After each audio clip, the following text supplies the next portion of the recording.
تسلیم شدہ ایٹمی طاقت کو دنیا سے مٹانے کی دھمکی جنون کی انتہا ہے۔ ترجمان پاک فوج کا بھارتی آرمی چیف کے اشتعال انگیز انٹرویو پر ردعمل، کہا مملکت خداداد پاکستان کا وجود اٹل ہے، اسے مٹانے کی خواہش رکھنے والے خود مٹ جائیں گے۔ کہا پاکستان پر حملے کی کوئی بھی کوشش جغرافیائی حد تک محدود نہیں رہے گی۔ بھارتی قیادت جنوبی ایشیا کو ایسی جنگ کی طرف نہ دھکیلے جس کے نتائج پورے خطے کو تباہ کر دیں گے۔ بھارت مارکہ کی شکست اب تک نہیں بھولا۔ بھارتی عسکری قیادت کا جارحانہ لہجہ نہیں بلکہ ناکامیوں پر ان کی جھنجھلاہٹ کا اظہار ہے۔ بھارت پاکستان کی اہمیت کو تسلیم کرے اور پرامن وقائے باہمی کے ساتھ رہنا سیکھے۔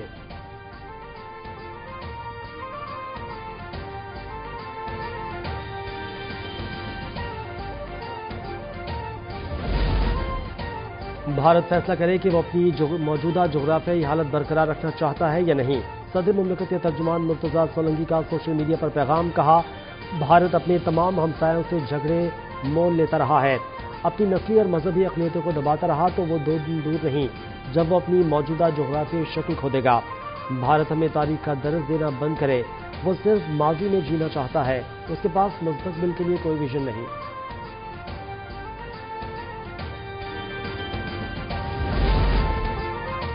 امریکہ نے دہشت گردی کے خلاف کوششوں میں پاکستان کو اہم اور کلیدی قرار دے دیا۔ سربراہ سینٹ کام ایڈمرل بریٹ کوپر کی امریکی سینٹ کی کمیٹی کو بریفنگ، کہا کہ پاک امریکہ مضبوط فوجی شراکت داری کے دہشت گردوں کے خلاف ٹھوس نتائج حاصل ہوئے۔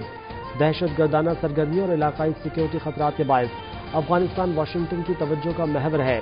افغان سرزمین پر دہشت گردوں کی موجودگی کے باعث افغانستان امریکی نگرانی کی فہرست میں بدستور پہلے نمبر پر ہے۔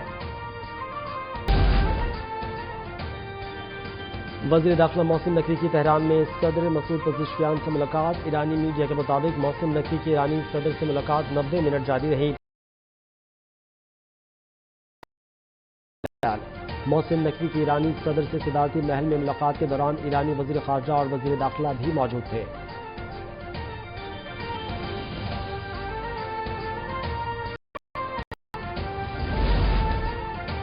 دوبارہ حملے کی صورت میں ایران کا ردعمل زیادہ جارحانہ اور حیران کن ہوگا۔ ایران کی مسلح افواج کی دھمکی، امریکہ کے ایران پر ممکنہ طور پر دوبارہ حملوں کی شروعات کی اطلاعات پر ردعمل دیتے ہوئے ایرانی مسلح افواج کے ترجمان ابو الفضل شکارچی نے کہا ایران پر مسلط کی گئی تیسری جنگ میں امریکہ کی رسوائی کی تلافی کے لیے کسی بھی احمقانہ کارروائی کا نتیجہ مزید تباہ کن اور شدید حملوں کے سوا کچھ نہیں ہوگا۔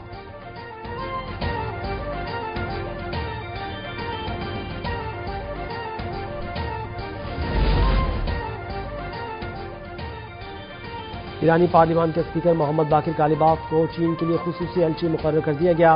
ایرانی صدر مسعود پزشکیان نے تقرری کی تجویز دی تھی۔ رہبر اعلیٰ مجتبیٰ خامنہئی نے منظوری دی۔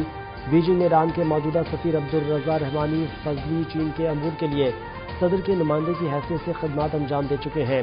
ایران کی قومی سلامتی کونسل کے سابق سیکرٹری علی لاریجانی چین کے معاملات پر رہبر اعلیٰ کے خصوصی نمائندے تھے۔ علی لاریجانی 17 مارچ کو امریکی اور اسرائیلی حملے میں شہید ہوئے۔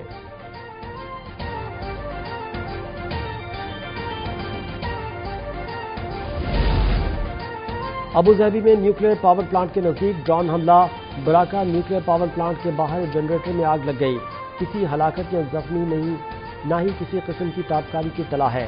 واقعے کے بعد تمام احتیاطی اقدامات کیے گئے ہیں۔ حملے کی UAE کی اتھارٹی برائے نیوکلیئر ریگولیشن نے تصدیق کر دی۔ کہنا ہے کہ آتش زدگی سے بجلی گھر کے نظام پر اثر نہیں پڑا، تمام یونٹس معمول کے مطابق کام کر رہے ہیں۔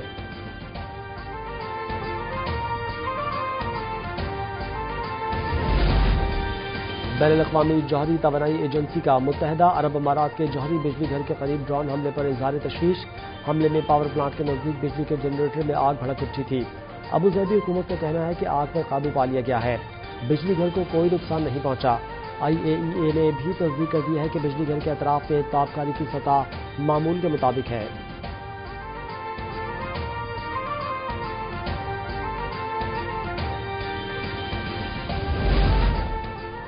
پاکستان کی اسٹریٹجک پوزیشن خطے میں توازن برقرار رکھنے کے لیے انتہائی اہم ہے۔ ایران امریکہ جنگ میں پاکستان امن، تدبر اور مذاکرات کی طاقت کے ساتھ ناگزیر ثالث کے طور پر ابھرا۔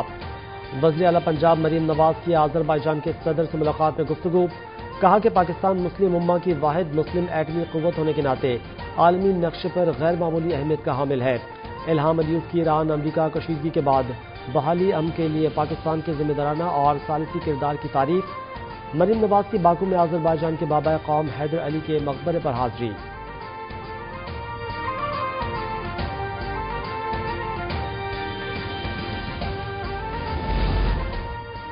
اپوزیشن ممبران اسٹینڈنگ کمیٹی سے استعفیٰ دے کر کہیں کہ نہ رہے۔ وزیر پارلیمانی امور طارق فضل چودھری کی اپوزیشن پر تنقید، کہا اپوزیشن نے اسٹینڈنگ کمیٹی کی کارروائی کا بائیک آؤٹ کر کے بجٹ سے لا تعلقی اختیار کر لی ہے۔ اپوزیشن کو دعوت ہے کہ پارلیمنٹ میں آئیں اور مثبت طریقے سے حصہ ڈالیں۔ طارق فضل چودھری نے کہا کہ اپوزیشن کے اندرونی اختلافات کی وجہ کچھ کمیٹیوں کے چیئرمینز کا تقرر ہے۔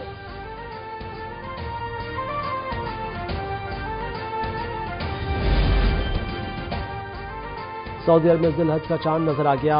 یکم ذی الحج سوموار کو ہوگی۔ مناسک حج کا رکن اعظم 26 مئی کو ادا کیا جائے گا۔ عید الاضحیٰ 27 مئی کو منائی جائے گی۔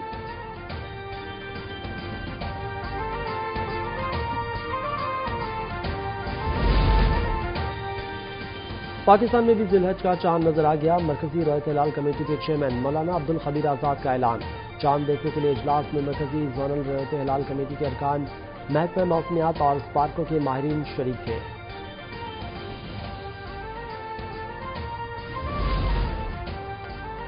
پاکستان سے مزید 6,643 عازمین حج 26 پروازوں کے ذریعے سعودی عرب جائیں گے۔ 1,23,684 پاکستانی عازمین حج پہلے ہی سعودی عرب پہنچ چکے۔ حج پروازوں کا سلسلہ 21 مئی تک جاری رہے گا۔ رواں سال پاکستان سے مجموعی طور پر 1,79,210 عازمین فریضہ حج ادا کریں گے۔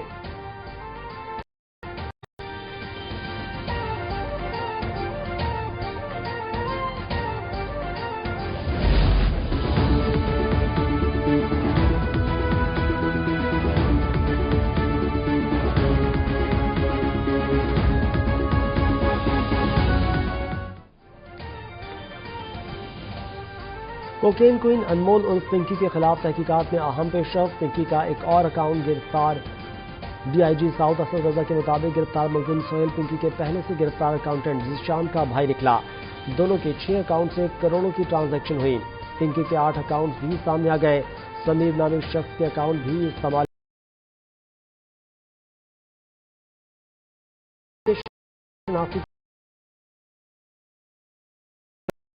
اصفہانی روڈ والے گھر کا پتہ درج ہے۔ اسی جگہ سے پنکی کی گرفتاری عمل میں آئی۔ پنکی نے نام تبدیل کر کے بھی شناختی کارڈ اور پاسپورٹ بنوانے کی کوشش کی۔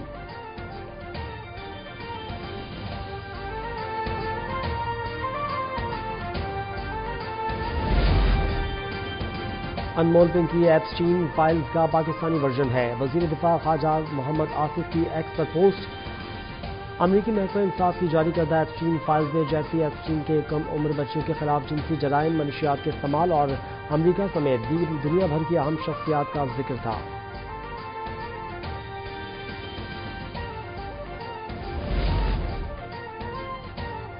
انمول اور پنکی زہر بیچتی تھی، اس کا پورا نیٹ ورک ہے۔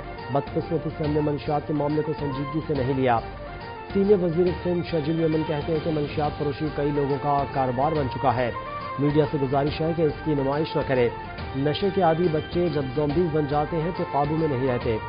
شرجیل انعام میمن نے 23 مئی کو شاہراہ بھٹو کے مکمل افتتاح کا اعلان کیا۔ یونیورسٹی روڈ پر بھی اگست تک مکسڈ ٹریفک لائن کی تکمیل کی ڈیڈ لائن دے دی گئی۔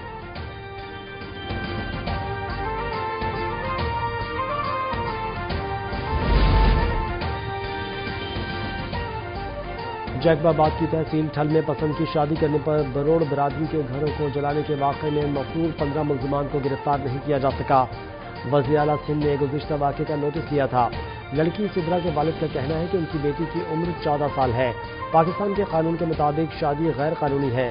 سدرا کے والد نے ملزمان پر 4 سالہ بیٹی کے اغوا کا بھی الزام لگا دیا۔ لڑکی سدرا نے بیان میں کہا تھا کہ اس کی عمر 20 سال ہے، اس سے پسند کی شادی کی، اغوا نہیں کیا گیا۔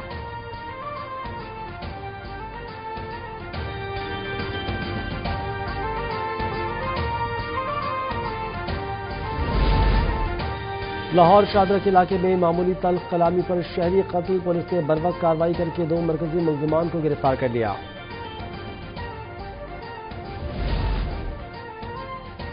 اٹک میں دریا میں نہاتے ہوئے 15 سالہ لڑکا ڈوب کر جاں بحق۔ ریسکیو سرائے کے مطابق طلحہ زاہد دوستوں کے ساتھ دریائے سندھ میں نہانے کے لیے گیا تھا، تیرتے ہوئے ڈوب گیا۔ عالمی ادارہ صحت نے کانگو میں ایبولا وبا کو عالمی پبلک ہیلتھ ایمرجنسی قرار دے دیا۔ رپورٹ کے مطابق وبا کے 246 مشتبہ کیسز اور 80 اموات رپورٹ ہو چکی ہیں۔ بخار، پٹھوں میں درد، تھکن، سر درد اور گلے میں خراش ایبولا کی علامات ہیں۔ کراچی میں سورج سوا نیزے پر تپتی دھوپ، لو کے تھپیڑوں نے شہریوں کو چکرا دیا۔ شہر کا پارہ 38 سے 40 ڈگری تک ریکارڈ۔ نمی کا تناسب زیادہ ہونے کے باعث گرمی کی شدت 43 سے 46 سینٹی گریڈ تک محسوس۔ ملک کے جنوبی اور وسطی علاقوں میں بھی شدید گرمی۔ محکمہ موسمیات کے مطابق آج سب سے زیادہ درجہ حرارت کڈی میں 46 ڈگری ریکارڈ کیا گیا۔ دادو میں 45، ملتان میں 45، حیدرآباد میں 41، لاہور میں 40 اور کراچی میں 36 ڈگری ریکارڈ کیا گیا۔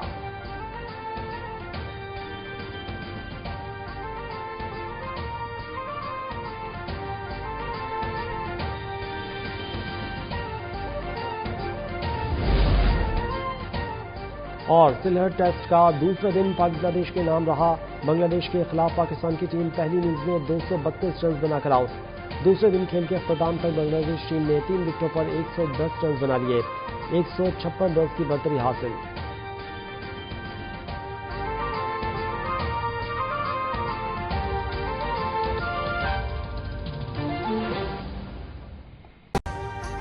ابھی سبسکرائب کریں تاکہ کوئی خبر رہ نہ جائے۔